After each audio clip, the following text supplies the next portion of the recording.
오늘은 성찬을 행하여 예수를 기념하라라는 제목으로 성찬주일 말씀을 전하도록 하겠습니다. 사진 한 장을 보여드리겠습니다. 이 사진이 무엇인지 아십니까? 산타 마리아 델라 그라치아 수도원에 있는 레오나르도 다빈치의 최후의 만찬 벽화입니다. 정가운데 예수님이 계시고요, 저기 왼쪽에 보면 약간 뒤로 몸을 제치면서 돈주머니를 쥐고 있는 사람이 있습니다. 누굴까요? 가룟 유다입니다. 또 예수님께 이게 적극적으로 앞으로 좀 나가면서 손에 칼을 들고 있는 사람이 있습니다. 그 사람은 베드로입니다. 잘 안 보이시죠? 집에 가셔서 인터넷으로 한번 찾아보시기 바랍니다. 예수님이 정가운데 위치해 있는데요, 레오나르도 다빈치는 자신의 그림을 통해서 중심 되신 예수 그리스도를 우리들에게 이렇게 보여주고 있는데요, 사실은 레오나르도 다빈치의 최후의 만찬보다 훨씬 더 아름답고 입체적인 최후의 만찬이 바로 성경에 기록되어져 있습니다.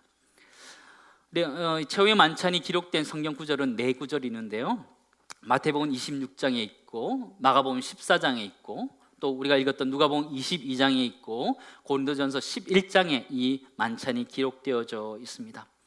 이 그림은 우리가 단면적으로 볼 수 있지만 성경을 통해서는 여러 제자들을 통해서 또한 입체적으로 볼 수 있습니다. 그래서 오늘 이 말씀을 통해서 우리가 그 가운데 계신 예수 그리스도, 어린 양 되신 예수 그리스도를 발견할 수 있는 은혜가 우리 모두에게 있기를 간절히 소망합니다. 오늘 우리가 읽었던 이 본문 말씀은 예수님의 공생의 삶의 맨 마지막 부분에 와 있는 장면입니다.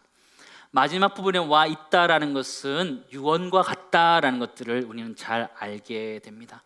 성경학자들은 이 부분을 최후의 만찬이다 이렇게 이름을 붙여서 이야기하기도 합니다. 예수님께서는 제자들과 함께 최후의 만찬을 하는데 유월절 만찬을 하고 있습니다. 누가복음 22장 14절 15절 말씀 보시기 바랍니다. 때가 이르매 예수께서 사도들과 함께 앉으사 이르시되 내가 고난을 받기 전에 너희와 함께 이 유월절 먹기를 원하고 원하였노라 이렇게 기록되어 있는데요, 때가 이르매라는 표현은요, 때가 일어났다는 건 유월절 절기가 이르렀다, 유월절 지켜야 할 때가 이르렀다라는 표현도 가지고 있지만 사실은 예수님의 그 고난의 때, 십자가에 죽으시는 때가 가까웠다라는 것들을 함께 가지고 있는 단어가 바로 때가 이르매라는 단어입니다. 유월절이 되었고 예수님이 죽으실 때가 되었다라는 것을 누가복음 기자는 지금 우리들에게 그렇게 설명해 주고 있습니다. 예수님은 이 유월절을 먹기를 간절히 원하고 원하였다, 오늘 성경은 15절에 그렇게 기록해 주고 있습니다. 이 유월절 먹기를 원하고 원하였노라. 원어를 보니까요, 에피디메사라고 해가지고요, 갈망하다, 열망하다. 예수님이 너무너무 간절하게 그 유월절을 원하고 계셨다라는 것을 우리는 보게 되는데요, 한번 생각해 보시기 바랍니다. 예수님이 돌아가시기 바로 직전에 한 가지를 하고 싶어 하는데 그것이 바로 이 유월절 만찬이었다라는 것이죠. 그만큼 이 유월절 만찬은 너무나 의미가 깊은 것이었다는 것을 우리는 추측할 수 있습니다. 예수님께서는 이 유월절 만찬을 통해서 자신이 이 땅에 오신 모든 이유들을 제자들에게 마지막 한 번 더 가르쳐주고 싶어 하셨던 것입니다. 예수님께서는 유월절 만찬 가운데 떡과 잔을 나누게 되셨습니다. 17절 말씀 아까 보셨던 것처럼 이에 잔을 받으사, 예수님께 잔을 받아서 제자들에게 이렇게 나누게 됩니다. 또한 19절 말씀도 보면 또 떡을 가져서 감사기도 하시고 나누시고요, 20절에 보면 저녁 먹은 후에 잔도 또한 그와 같이 이렇게 나누게 되어집니다. 예수님께서 잔을 나누고 떡을 나누고 잔을 나눴다 이렇게 성경 기록해 주고 있는데요, 앞에 있는 잔을 나눴다는 이 표현은 이 누가복음에만 나와 있는 말씀입니다. 마태복음이나 마가복음이나 고린도전서에는 나와 있지 않는 말씀입니다. 그럼에도 불구하고 누가는 지금 잔을 한 번 더 나눴다라고 이렇게 기록해 주고 있습니다. 우리는 잔을 나눌 때, 또 떡을 나눌 때 예수님께서 한 번 나누셨다라고 생각을 합니다. 그러나 그렇지 않습니다. 유대인들이 유월절 만찬에서 전통적으로 포도주는 4번을 마시도록 되어 있습니다. 첫 번째는 유월절을 축복하는 준비 과정에서 첫 번째 잔을 이렇게 마시게 됩니다. 두 번째는요, 그날을 기념한 이유에 대해서 설명하고 할례 시편을 읽고 난 다음에 두 번째 잔을 마시게 됩니다. 할례 시편이라는 것은 113편에서 118편까지의 말씀을 이야기합니다. 또한 세 번째는 유월절 양과 무교병과 또 쓴 나물을 먹고 나서 세 번째 잔을 마시게 됩니다. 출애굽했을 때의 그것들을 기념하면서 먹게 되는 거죠. 네 번째는요, 모든 할례 시편들을 다 찬양하고 난 다음에 네 번째 잔을 이렇게 마시게 됩니다. 어떤 걸까요? 세 번째 잔을 예수님께서 설명하신 겁니다. 17절에 나와 있는 것은요, 세 번째 잔을 의미한다라고 성경학자들은 보통 그렇게 이야기를 합니다. 예수님께서 이 세 번째 잔의 의미를 제자들에게 19절, 20절에서 떡과 잔의 의미로 새롭게 부여하면서 가르쳐주는 말씀이 바로 오늘 말씀입니다. 떡의 의미를 19절에서 이렇게 설명해 주고 있습니다. 또 떡을 가져 감사하기도 하시고 떼어 그들에게 주시며 이르시되 이것은 너희를 위하여 주는 내 몸이라 너희가 이를 행하여 나를 기념하라 하시고 그러시죠.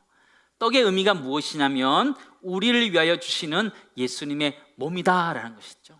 우리가 떡을 뗄 때마다 우리가 해야 되는 것이 있다면 이것이 우리를 위하여 주시는 예수님의 몸이다라는 것이죠. 예수님은 이 땅에 죄 있는 육신의 모양으로 오셔서 율법의 요구를 이루게 하셨습니다. 로마서 8장 3절 4절 말씀 보시기 바랍니다. 율법이 육신으로 말미암아 연약하여 할 수 없는 그것을 하나님은 하시나니 곧 죄로 말미암아 자기 아들을 어떤 모양이라 그래요? 죄 있는 육신의 모양으로 보내어 육신의 죄를 정하사 육신을 따르지 않고 그 영을 따라 행하는 우리에게 율법의 요가 이루어지게 하려 하심이니라. 그렇게 말씀하신 거죠. 예수님께서 이 땅에 육신의 몸을 가지고 오신 이유는 우리의 죄 때문에, 우리의 죄를 짊어져야 하기 때문에 오셨다라는 것이에요.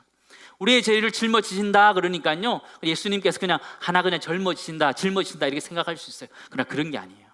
예수님께서 그 짐을 짊어지신다라는 것은요, 자신의 생명과 맞바꾼다는 것을 말하는 것이에요. 십자가에서 자신의 몸을 갈기갈기 찢으면서 우리를 위해 주셨다라는 것들을 말하는 것이죠.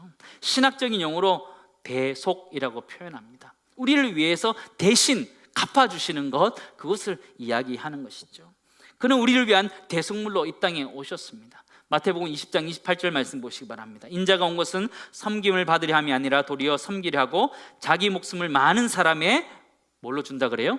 대속물로 주기 위해서 오셨다라는 것이죠. 예수님께서는 십자가에서 자신의 몸을 찢으셔서 우리를 용서해 주셨던 것이죠. 그러므로 우리가 떡을 나눌 때마다 나를 위해서 십자가를 지신 그 예수 그리스도를 생각하고 그 대속의 은혜를 생각하고 내 죄 때문에 오신 것에 대해서 감사하고 또한 회개 기도를 해야 된다는 것을 우리는 알게 됩니다. 20절에는 잔의 의미를 설명해 주고 있습니다. 우리 20절을 우리 같이 읽겠습니다.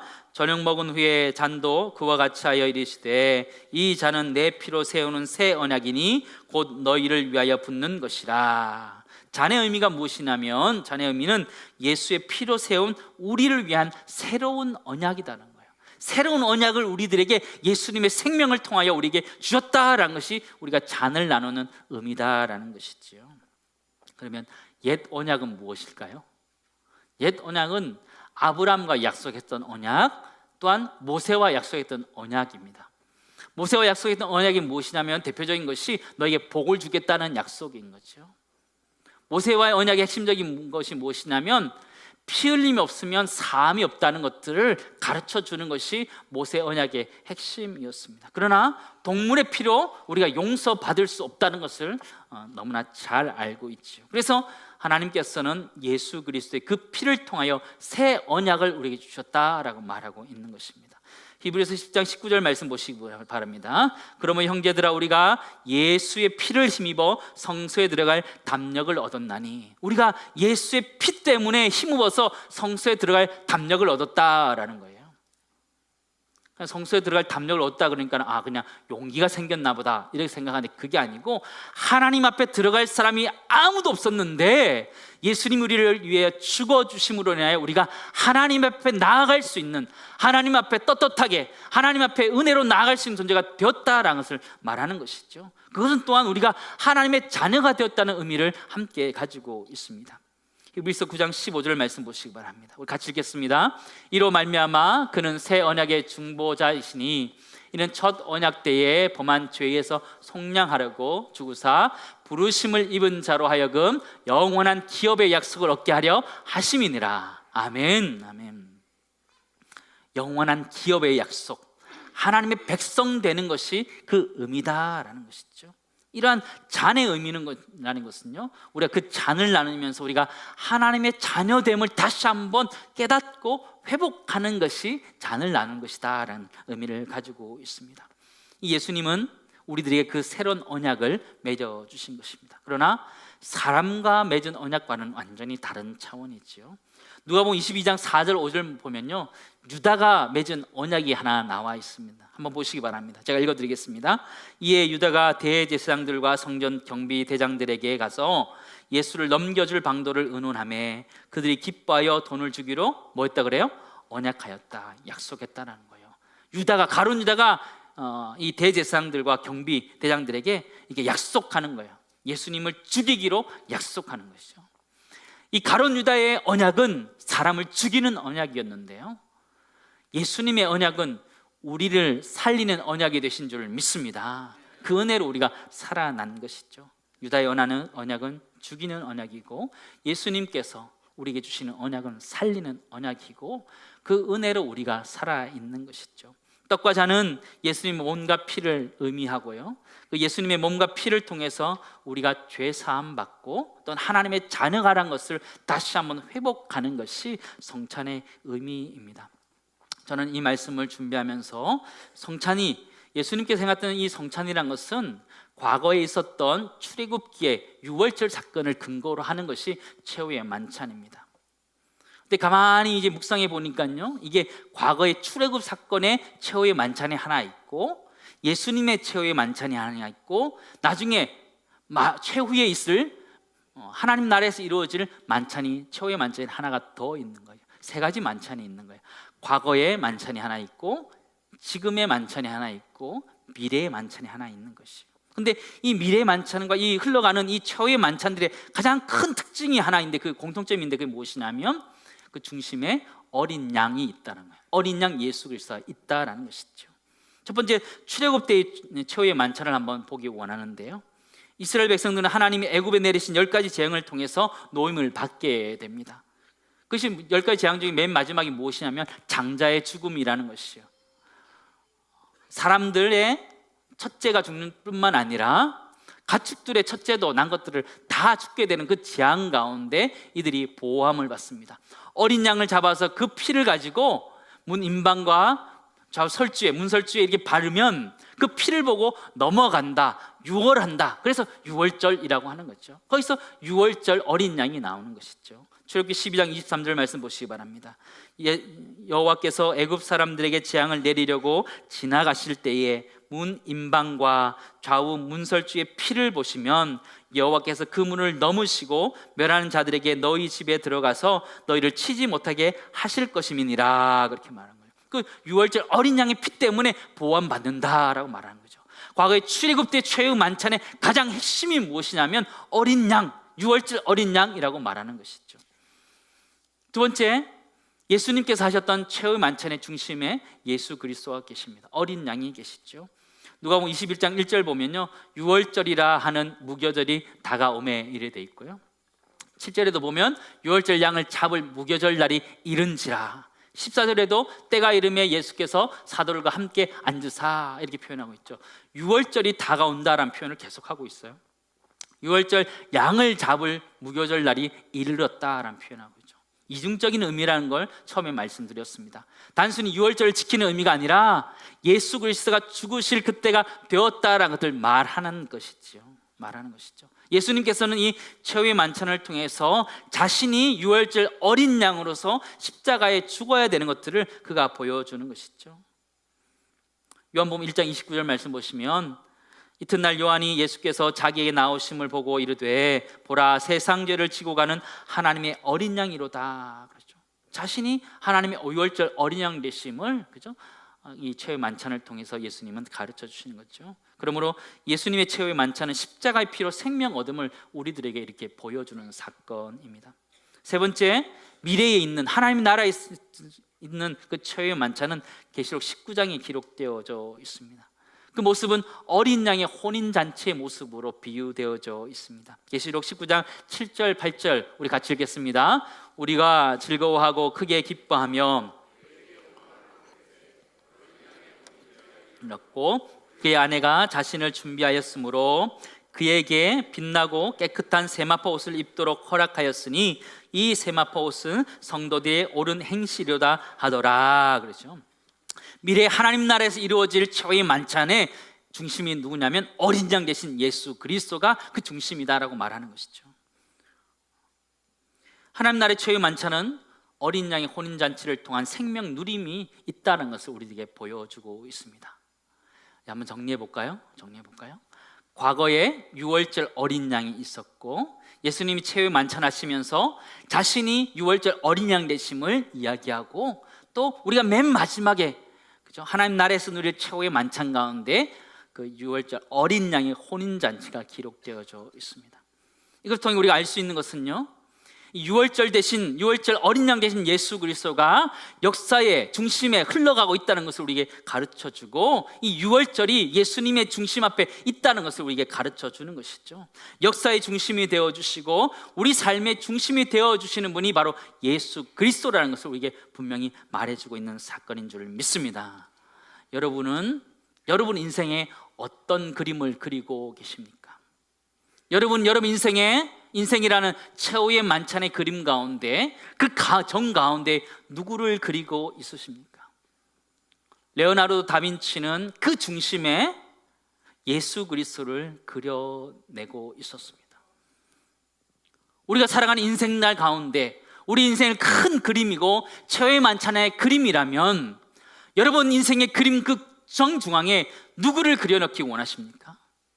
여러분 자신을 그려넣기를 원하십니까? 아니면 예수 그리스도를 그려넣기를 원하십니까?